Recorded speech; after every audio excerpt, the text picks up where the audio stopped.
Todd Dunn here in early January 2022. Here in Maine, January is not exactly boating season unless you have your boat stored in a nice heated shed, which for a wooden boat is a horrible idea. Anyway, what I thought I'd do is a series of videos in which I am going to look at buying a wooden boat.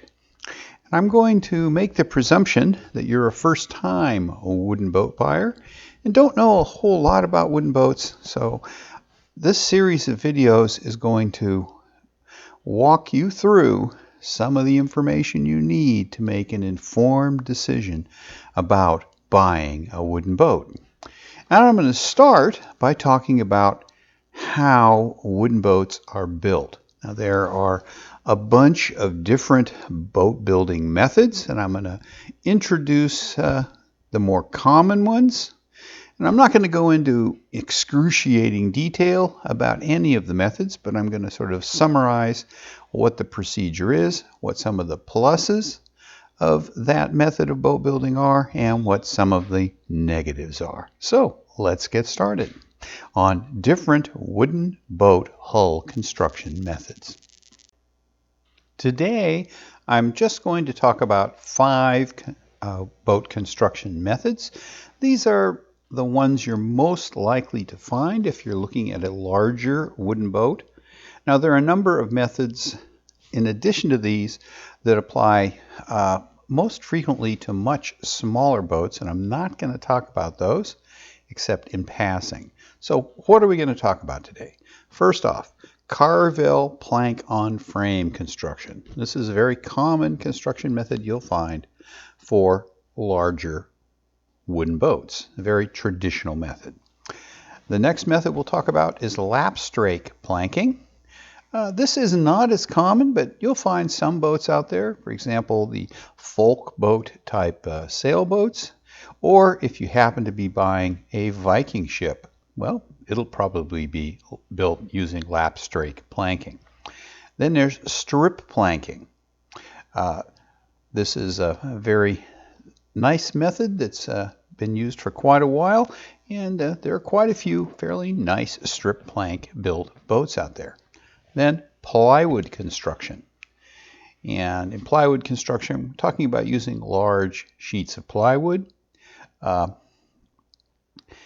to build a boat. This is probably most common in power boats, sort of cabin cruiser style boats, and but there have been some sailboats that were built out of plywood. For example, the Thunderbird class of sailboats that was popular in the Pacific Northwest. And finally, we're going to look at cold molded construction, which is a more modern construction technique that is frequently used for one-off high-end boats. Okay, let's get going and start talking about Carvel plank on frame construction. Carvel plank on frame construction is one of the most common construction techniques you're going to find, particularly in older wooden boats, anywhere from dinghies up to very large boats, so over 100 feet long. And it is a fairly simple technique in concept, although as you'll find, the actual methods of doing it are a little bit more complicated. But basically, when you build Carvel plank on frame, if you were to look at a side view of a boat without the planks on, you would see a series of frames, sometimes called ribs, spaced evenly along the length of the boat. And these frames define the outside shape of the hull. And in a Carvel plank on frame boat, the planks are attached to the frames and they are simply butted up against one another so that when the boat goes in the water and the wood gets wet, it will swell up and the planks will then press more firmly against each other. And in a well-built boat, there will be minimal leaking. And the drawing here on the left illustrates that, where we've got a frame and a couple of planks, and they're simply pressed up against one another. It's a little more complicated than that. If we look over at the right-hand drawing, I've blown up the area where the two planks come together. And you can see, if you look at that closely, that we've got two planks butted up against each other, and they fit right against each other back in close to the frames.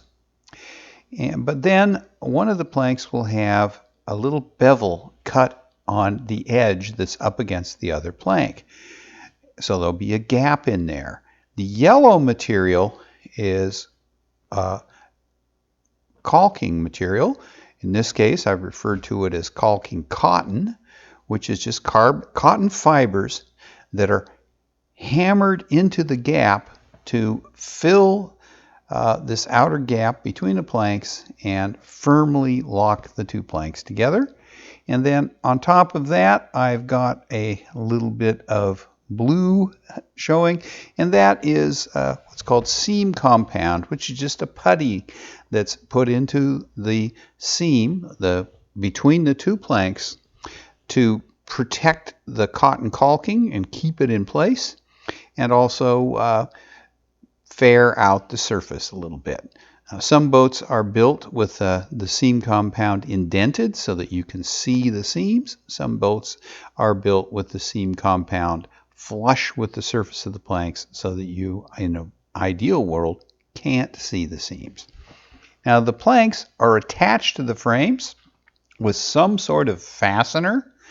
In the upper part of the right-hand drawing, I show a screw that goes through the plank and into the frame, and the screw head is inset into the frame a little bit, and there's a wooden bung glued into the screw hole to cover up the screw head and provide us with a smooth wood surface. Another method that's sometimes used is riveting, in which there is a rivet, usually bronze or copper, but it could also be galvanized steel, that goes all the way through the plank and all the way through the frame. And the rivet has a little fitting called a rove on the end of it, and then the very end of the rivet is bent over to hold the rove in place and lock the plank and the frame together. And then on the outside there will be a bung over the head of the rivet. Now these methods have their pluses and minuses. Some people really like rivet construction because they feel it gives a more positive connection between the planks and the frames that does not depend on the holding power of a screw in the frame, as would be the case in the upper drawing.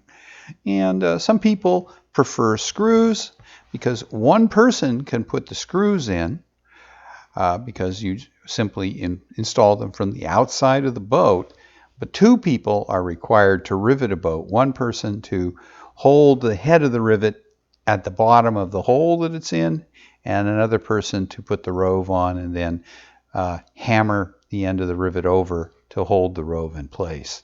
So two different methods. I think that you'll find that screws are the most common method. There is another method of attaching the planks, and that's what are called boat nails. And boat nails are sort of square-shaped nails that are basically hammered in through the plank and into the frame. And they're usually hammered in till they're inset a little bit into the plank and then puttied over. They usually don't use bungs over boat nails. Boat nails in older boats might have been made from wrought iron, but in newer boats, the boat nails that are used are galvanized steel. So that's the principle of Carvel plank construction. Planks simply butted up against each other, held to the frames with some sort of fastener, and then the seams between the planks are sealed with some caulking cotton, or on larger boats, say over 70, 80 feet, they might be sealed with coarser material called oakum, and then some sort of putty over the caulking to provide a cosmetic surface and hold the caulking in place. So, what are the pluses and minuses of Carvel planking? Well, Carvel planking can be repaired relatively easily. All you have to do is scrape out the caulking cotton between the planks, and once you've done that, remove the fasteners, and then you can physically remove a bad plank and put a new plank in place. So that's relatively straightforward. The details of getting the plank the right shape can be considerably more involved, but it is a relatively easy type of boat to repair. The downside of it is that the knowledge and skills needed and labor needed to do the repairs can be fairly significant. So plank repairs can be relatively expensive. Lapstrake planking is similar to Carvel planking on frame in that there are frames and there are planks that are attached to the frames with fasteners. But the difference is, instead of having the planks edges simply butted up against each other, the planks overlap each other, with the planks further down the hull being the top edge of those planks being underneath the bottom edge of a plank further up the hull. And this method has a number of advantages and also disadvantages. The main advantage is that in addition to being attached to the frame through both planks, the planks are attached to each other along the overlap, and that creates a strong point in the hull at that point. And as a consequence of that, it's possible to build a Lapstrake hull with fewer frames than you would have in a Carvel planked hull. And indeed, in some small boats, there may actually be no frames at all. The boat would be built over molds to give it its shape, and the structural shape of the hull and strength of the boat is simply defined by the points where the planks are attached to each other. Now let's take a look at a side view rather than this edge view and see how this sort of hull looks. Now here we are looking at a Lapstrake hull from the side, and you can see I've got two frames here. The frame spacing is wider than you might find in a Carvel plank on frame boat, and remember, the bottom plank goes up, the top edge of the bottom plank goes underneath the bottom edge of the top plank. Now we've got two types of fasteners here, relatively large fasteners in this case, that go through both planks and attach them to the frames. But in between the frames, we have smaller fasteners that simply attach the plank edges together. And that creates a doubly thick area that is a sort of like a longitudinal stringer and provides a strong point in the hull. Now, between the plank edges, there's usually going to be some sort of caulking material. In old traditional boats, it might have been something like pine tar.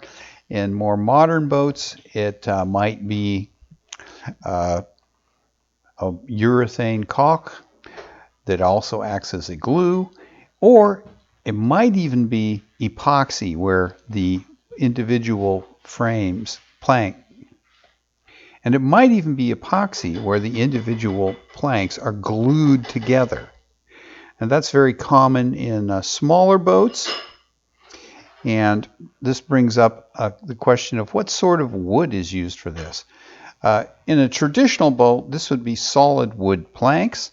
But in a more modern boat, particularly a smaller one, the Lapstrake planks might actually be plywood because it's easy to cut the shapes that you need for Lapstrake planking out of plywood. So, what are the pluses of this method? Well, you can build a fairly light hull because you don't need as many frames, and it's a method that is relatively easy to do if you have patterns for the planks, say from a kit, to build the boat yourself.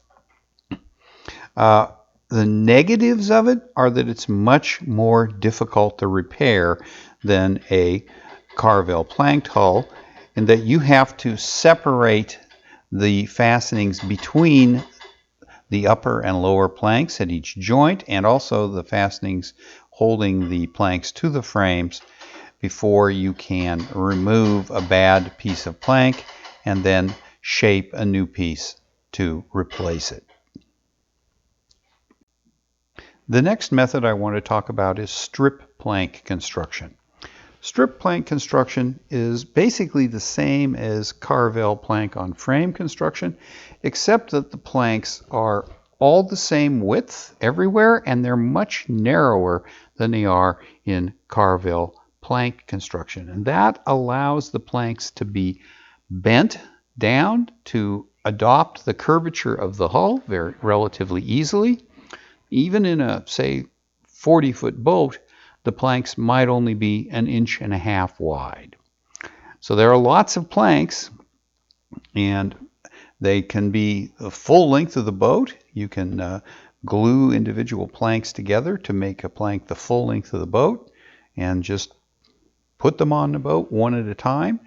When you put the plank on, it is attached to the frame in some way, most likely with a ring nail, although it could be screwed on, and then the plank is also attached to the plank immediately under it, usually with a ring nail.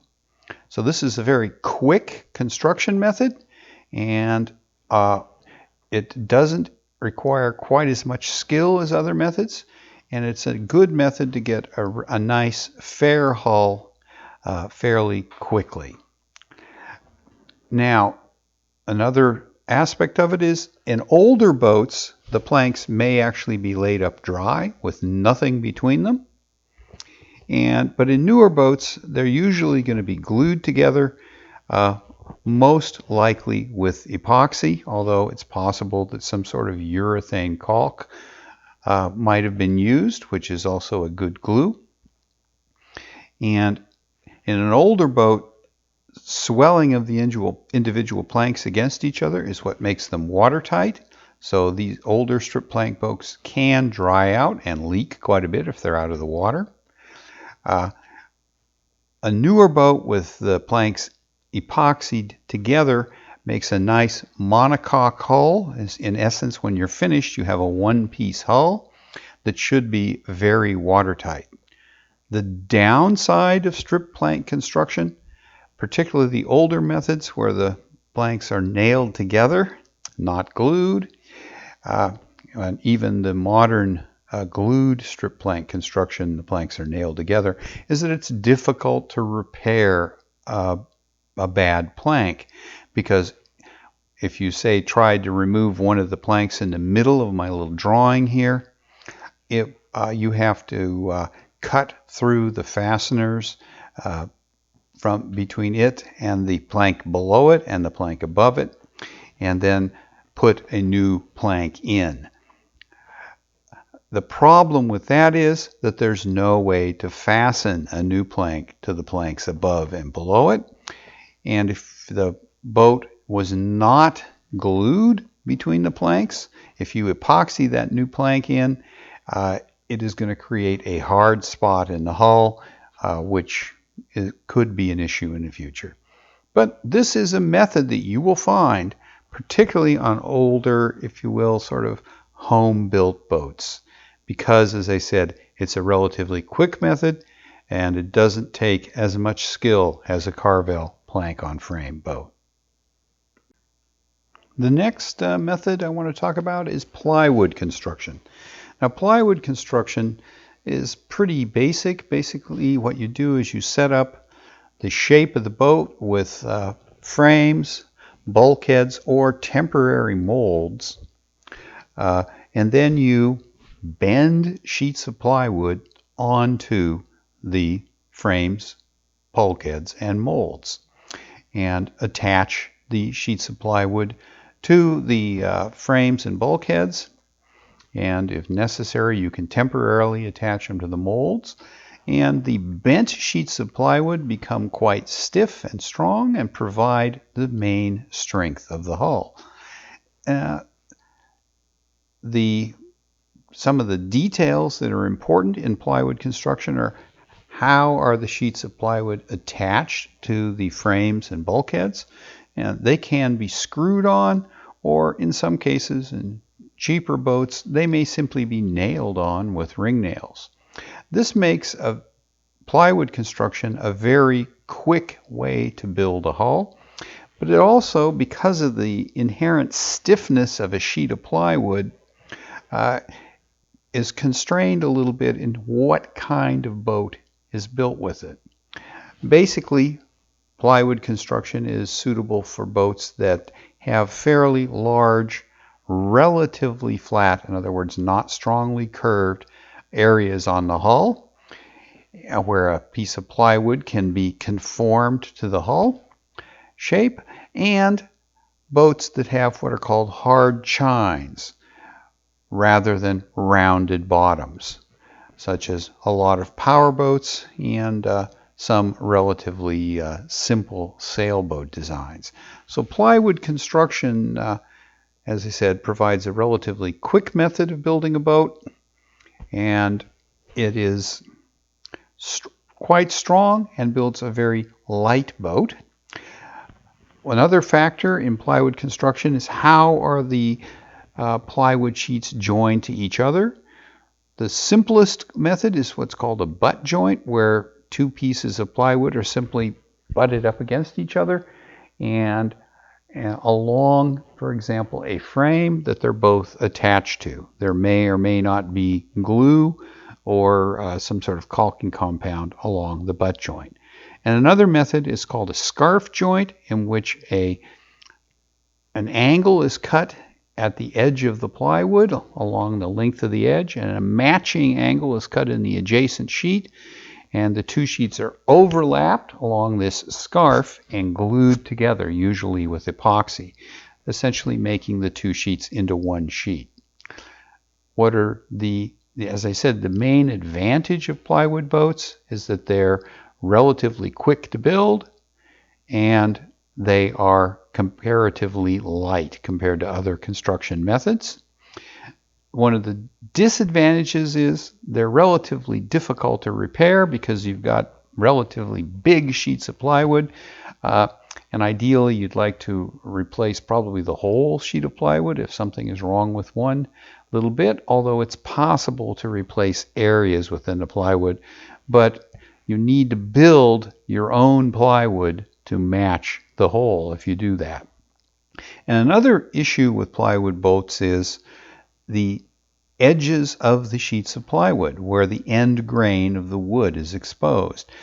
If you have end grain exposed anywhere, you ideally need to spend a fair amount of time sealing it, or you create an area where water ingress into the wood can happen, and that can have serious impacts on the durability of a plywood hull.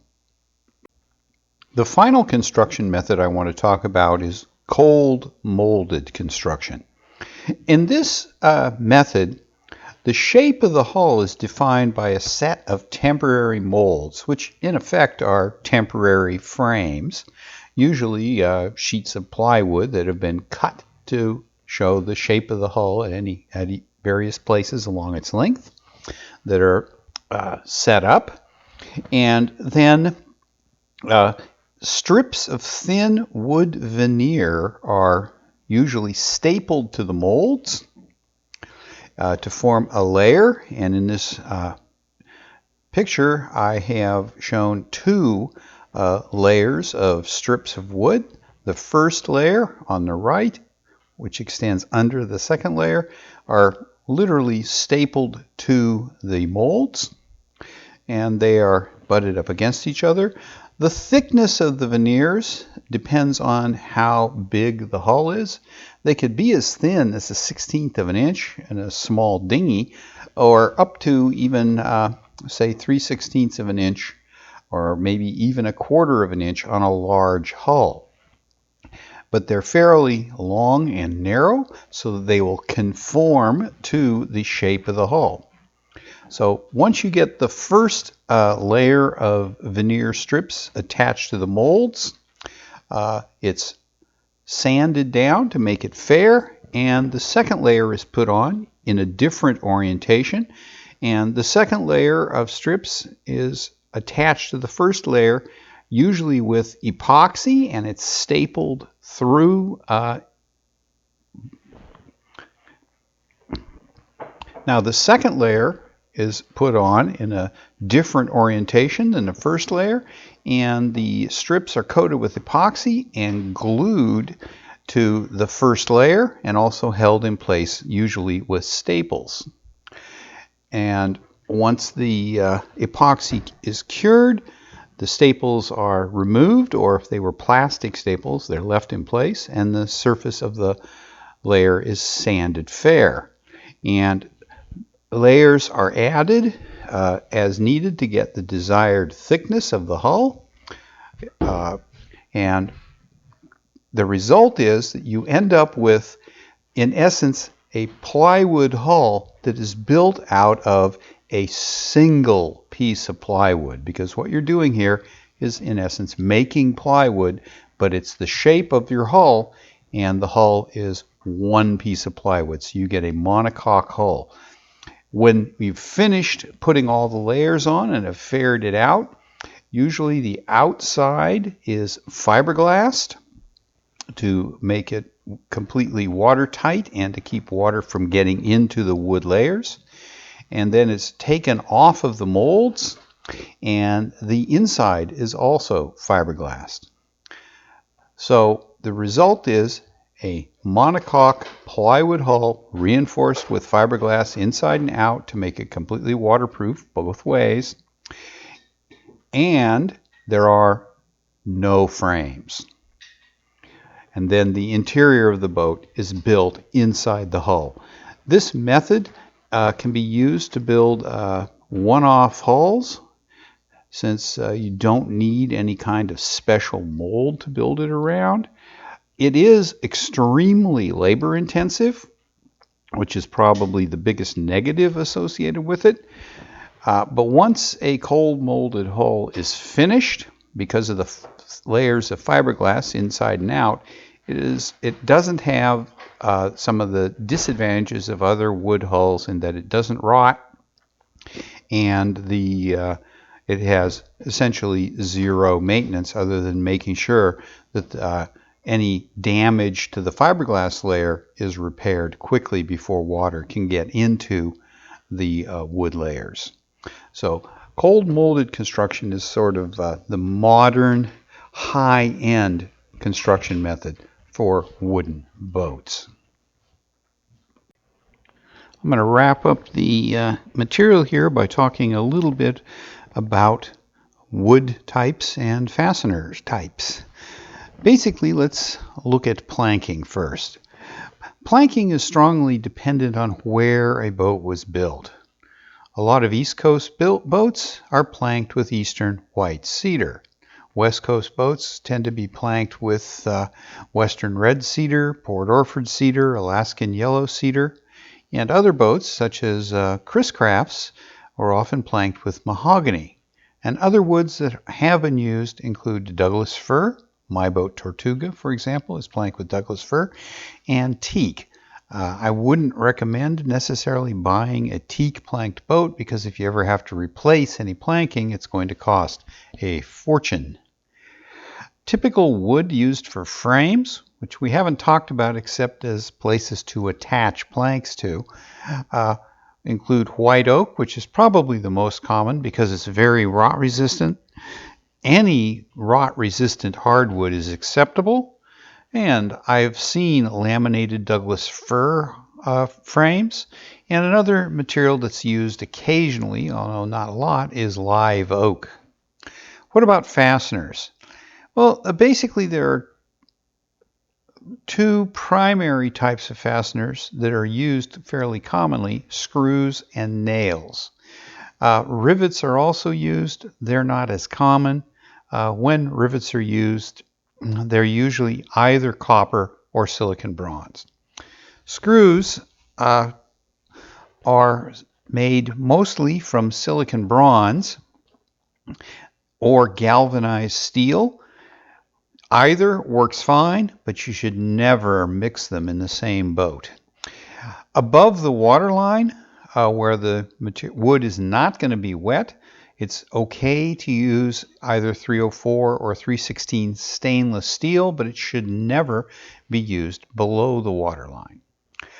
Nails are typically, in a form of ring nails, are typically silicon bronze or stainless steel, again, is okay above the waterline.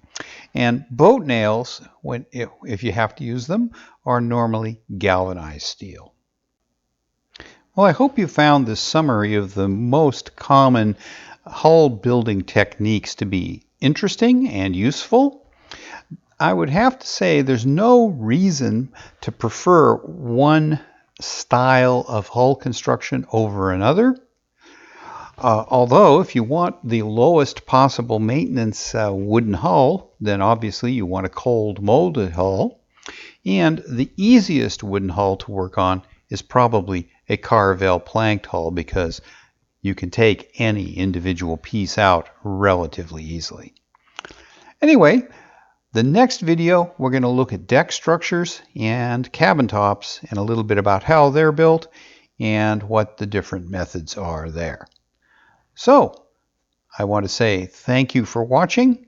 If you enjoyed the video, please give me a thumbs up, and I'd like to ask that maybe you should think about subscribing to my channel and clicking that notification bell.